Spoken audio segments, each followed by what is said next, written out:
Welcome back to District News Now. We're here with our own Aaron Andrews Maureen with an update of what's happening in the sports world.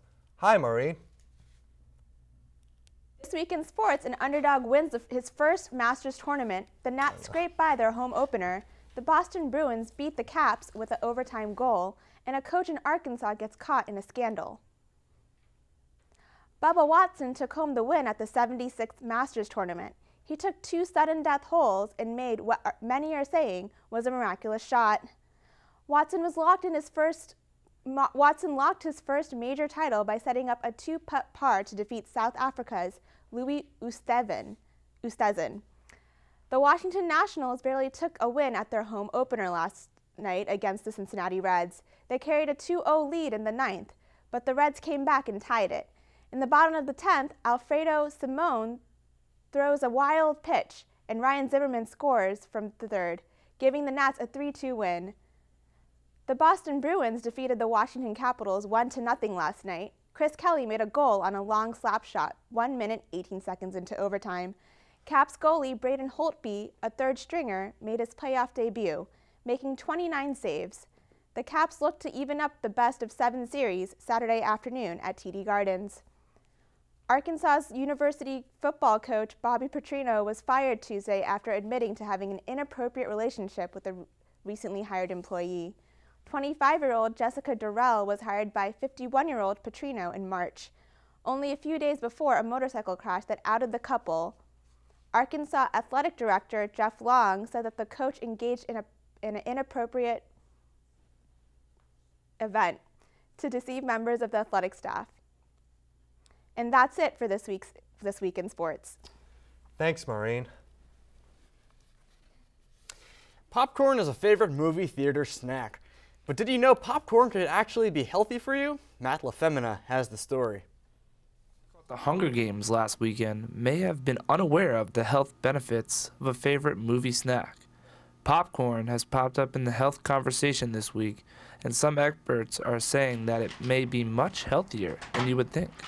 Nutrition professor Stacy Snelling gives her thoughts on the treat. Popcorn can be a low-calorie snack. It contains a small amount of carbohydrates and some minerals and vitamins. A study conducted by researchers at the University of Scranton shows that the popcorn was rich in polyphenols. Polyphenols help prevent heart disease, are shown to help with cancer prevention, give a boost to the immune system, provide antioxidants, and can even improve the cardiovascular system.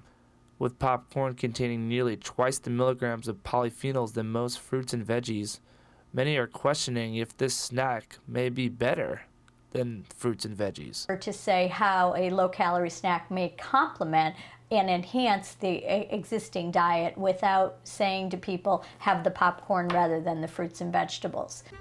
Popcorn and the movies go way back. But does that mean that the movies are a healthy place to eat?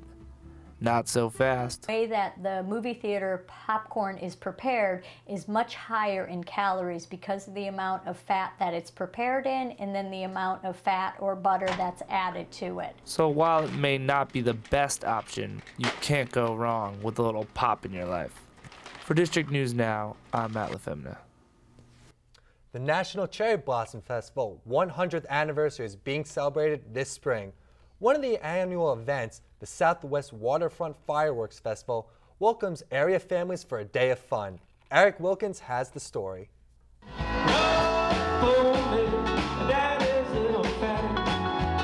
My name is John McLaughlin. I'm one of the live on the boats down here at Southwest Waterfront. And this festival is celebrating the 100th anniversary of the gift of the cherry trees from Japan to the United States. In 1912, I think it was 2,000 trees were donated by the Japanese government to the U.S. as a sign of goodwill.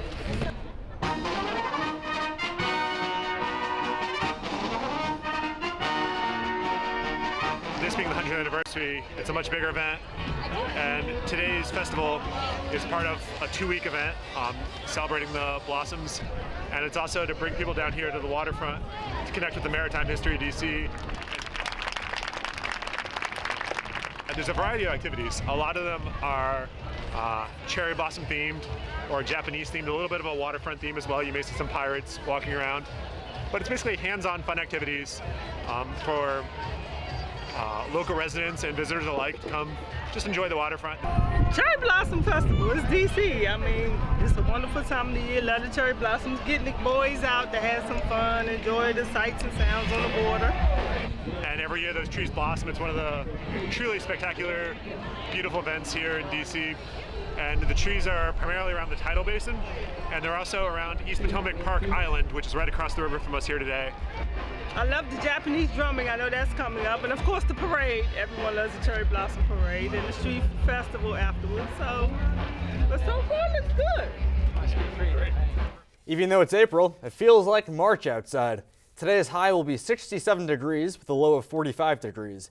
This weekend, get your sunscreen ready as the sun will be shining and the temperatures will be high.